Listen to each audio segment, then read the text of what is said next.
are a few issues today, of course, that excite and interest people more than the environment. And of course, today there are so many aspects to environmental protection. And here we are in Ottawa. We've got a very important role to play in all of this. Francis Scarpaleggia is one of my colleagues. He's the Liberal Member of Parliament from Lac-Saint-Louis in Quebec. And he has been an advocate, a tireless advocate of protecting our precious water resources.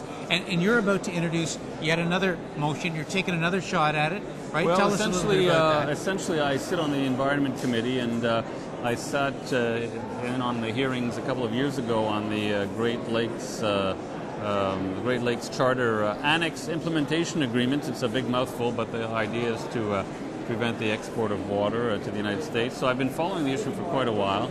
Then I started up a little water caucus within our Liberal caucus, and it started to attract a lot of attention. Back in the fall, I then tabled a motion in Parliament, a private member's motion, calling on the government to create a national water strategy. Because as you know, we have the Canada Water Act, but it seems to have fallen into disuse.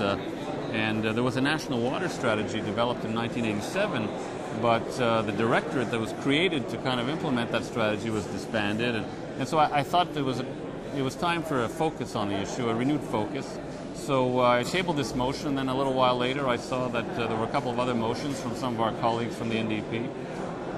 And then lo and behold, 6 months later, the government in its last budget said it would look at water policy. So I don't know if they're responding to the pressure of parliamentarians or to public pressure, or if they're just paying lip service to the subject, actually. What is the danger? What is the threat right now? Is it the large-scale export of water, or is it something else? Well, Francis? actually, the threat is that people tend to focus on the export of water, but governments, Ontario, Quebec, the federal government, and even the Great Lakes states, the 8 Great Lakes states have been focusing on this issue, and they've been taking measures to prevent that from happening.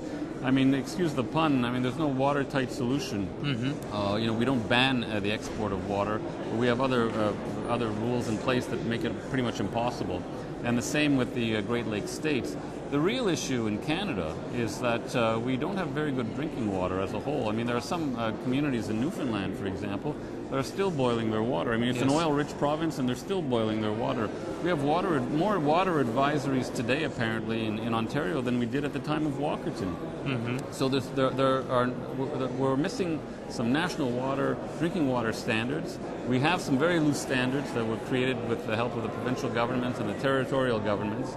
But these have not been renewed, and they should be renewed every 2 or 3 years. And the Commissioner of the Environment said a couple of years ago that they hadn't been renewed in 10 years.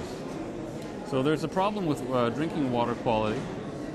There's also a problem of not knowing what's there, of not knowing what's in the aquifers, because we just haven't done the research. And if you don't know what's there, you don't know if what you're using is depleting, seriously depleting a very important resource.